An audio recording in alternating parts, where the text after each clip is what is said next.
चिंता मत करो राधा, मैं तुम्हारे लिए वो पुष्प लाऊंगा। अब सखी को कुछ चाहिए और कान्हा ना लाए, ये तो हो नहीं सकता।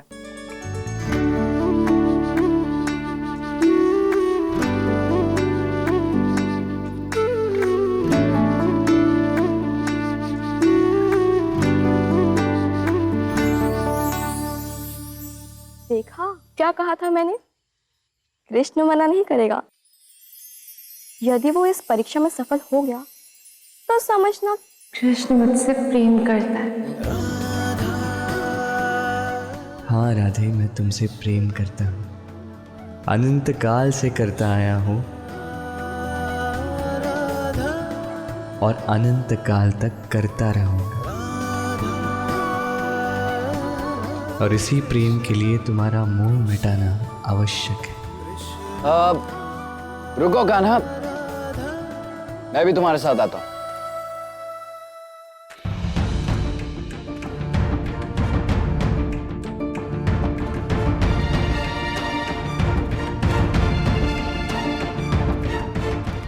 कान्हा, मैं रुष्ट हूं तुमसे। क्यों? ऐसा क्या हुआ? क्या हुआ? अन्याय हुआ है कान्हा, राधा के साथ अन्याय हो रहा है। तुम्हारा प्रेम प्रेम और राधा का प्रेम मोह। अन्याय नहीं तो और क्या है? हाँ तो मेरा प्रेम है और उसका मोह है, किंतु आप ऐसे नहीं समझोगे। प्रेम का ये पाठ आपको भी पढ़ाना होगा। पहले मुझे ये पाठ पढ़ाओ कान्हा कि ये प्रेम और मोह दोनों अलग अलग कैसे? आइए,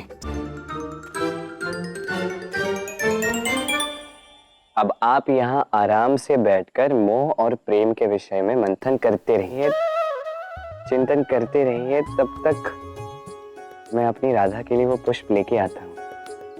ठीक है? ठीक है? ठीक है।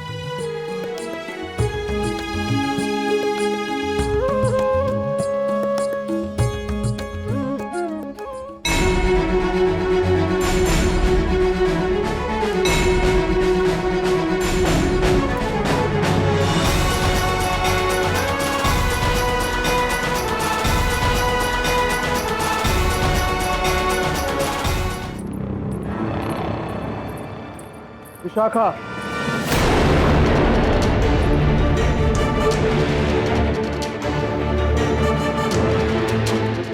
क्या?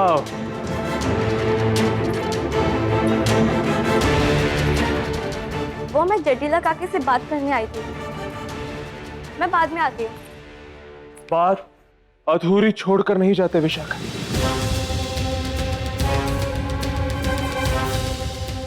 बोलो, क्या बोलने आई थी?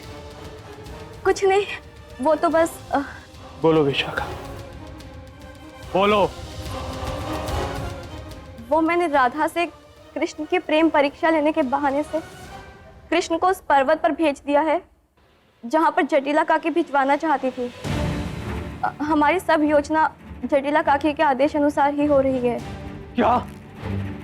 राधा द्वारा कृष्ण की प्रेम परीक्षा, और यदि कृष्ण उस परीक्षा में सफल हुआ तो क्या होगा? विशाखा,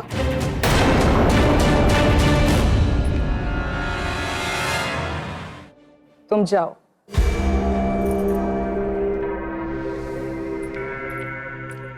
ये क्या करने जा रही हो तुम?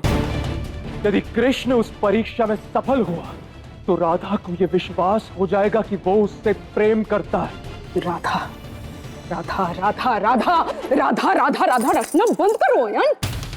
तुम्हारे प्राण पर संकट है, उस विषय में सोचो, उसे दूर करो। राधा चले, कृष्ण डूबे, किसी को कुछ भी हो जाए, तुम्हें कुछ नहीं होना चाहिए। तुम्हें कुछ नहीं होगा।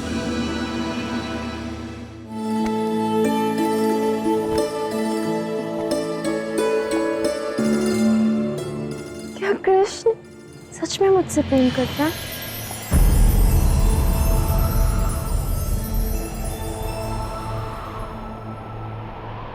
सत्य पर भी प्रश्न राधे। मैं तुमसे अथाह प्रेम करता हूं।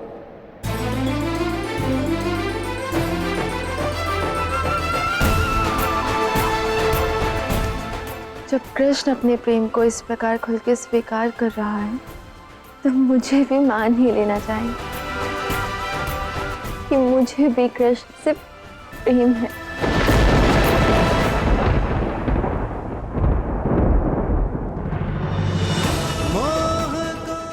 नहीं राधा,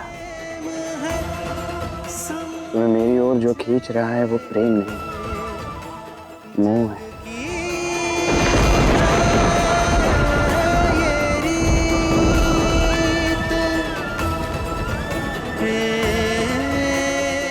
मेरे कहने पर तुम इस दुर्गम पर्वत पर चले गए। तुम परीक्षा में सफल हुए कृष्ण। राधा कृष्ण की प्रीत। हे नारायण, कृष्ण को सुरक्षित लौटा लाना, चाहे वो पुष्प मिले या ना मिले। अब सखी की इच्छा मेरे लिए आदेश। लो, नारायण ने वचन दिया है तुम्हारा कृष्ण तुम्हारे पास सुरक्षित लौटा, किंतु जो पुष्प राधा को भाया उसका स्थान राधा के पास ही है, किसी पर्वत पर नहीं।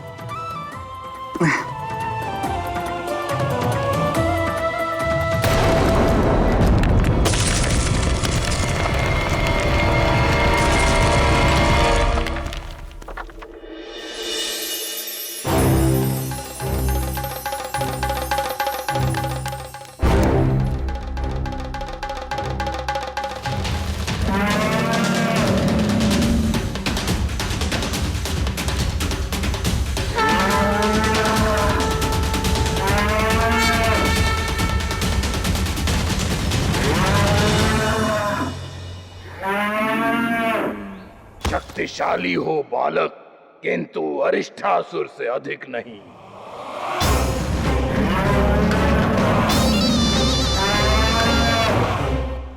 हाँ, रह गया ये कृष्ण, अभी तक आया नहीं।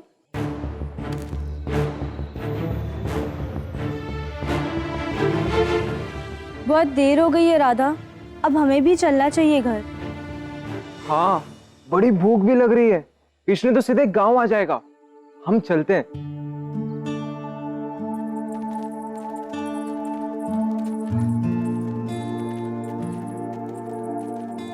राधा, चले? ऐसा करो, तुम लोग जाओ, मैं कुछ समय रुक कर आती हूँ। किंतु तुम यहाँ इस वन में अकेले क्या करोगी? मुझे यहाँ का वातावरण अत्यंत मोहक लग रहा है। मैं कुछ समय यहाँ व्यतीत करना चाहती हूँ। तुम जाओ, मैं आ जाऊंगी।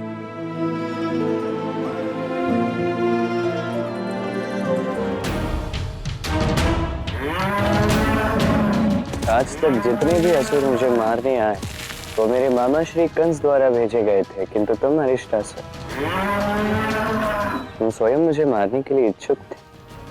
मामा श्री के पास गए मुझे मारने की आज्ञा लेने के लिए। हाँ कृष्ण, बहुत असुरों को मारा तुमने, बहुत शक्ति है तुम में, किंतु आज मैं तुम्हारे अंत से यह सिद्ध कर दूंगा कि मुझसे अधिक शक्तिशाली कोई और नहीं। अरिष्ट अर्थात संकट, क्लेश, अशुभ, तुमने आज तक जो भी किया अशुभ किया है, किंतु आज मैं तुम्हें एक अवसर दे रहा हूं, स्वयं के लिए एक शुभ कार्य करो। लौट जाओ। लौटूंगा कृष्ण, किंतु एक शुभ कार्य संपन्न करके, तुम्हारा वध करके।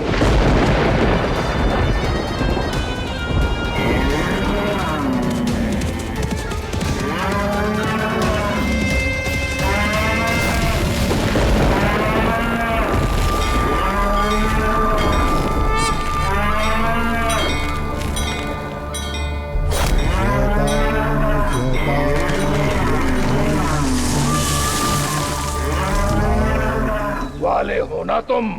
एक बैल की हत्या तुम्हारे लिए महापाप है, इसलिए तुम मुझे मार नहीं सकते और मैं तुम्हें मारे बिना जाऊंगा नहीं कृष्ण। तदात्मानं सृजाम यहम्।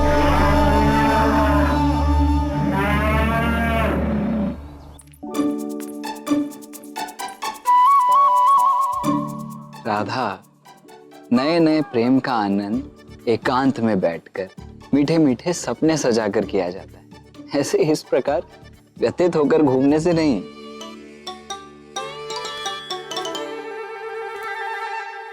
अरे राधा, तुम यहाँ वन में इस समय अकेले क्या कर रही हो? तुम अपने मित्रों के साथ घर नहीं गई? क्यों?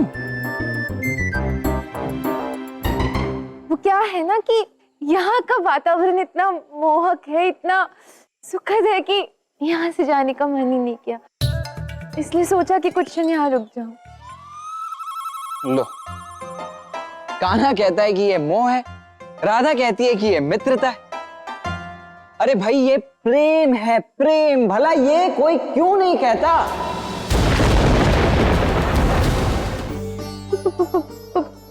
प्रेम?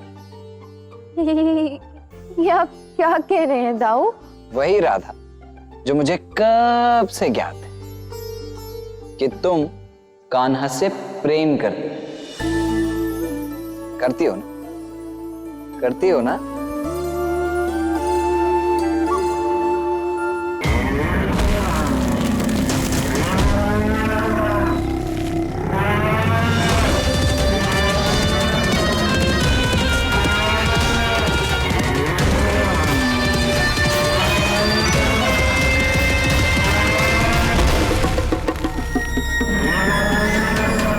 अब भी समय है अरिष्टासुर, लौट जा, अन्यथा मृत्यु को प्राप्त हो जाओगे।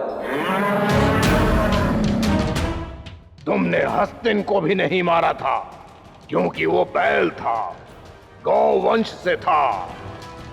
मैं भी बैल हूं, इसलिए सुरक्षित हूं। किंतु तुम अपनी खैर मनाओ कृष्ण। हस्तिन को मैंने नहीं मारा क्योंकि उसमें कोई दोष नहीं था, वो केवल कंस की काली माया से प्रभावित था। मैंने उसे उस प्रभाव से मुक्त किया। किंतु तुम अरिष्टासुर, तुम बैल के रूप में आए एक असुर।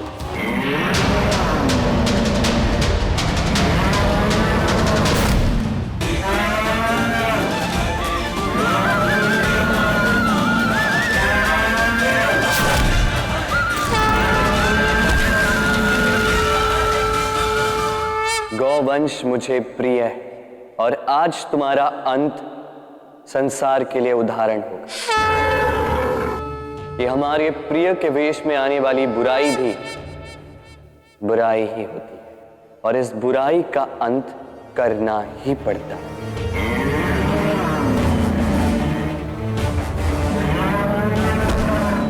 इस संसार को समझना होगा कि बुराई को रंग, रूप, जात, धर्म, आकार के कारण क्षमा नहीं किया जा सकता। कोई भी आसुरी शक्ति मित्र का मुखौटा पहनकर आए या शुभ चिंतक का रूप धारण करके, ये आसुरी शक्ति विनाश की ही अधिकारी होती है। असुर तो असुर होता है और उसे उत्तर उसी की भाषा में देना पड़ता है। दया से नहीं, दंड से।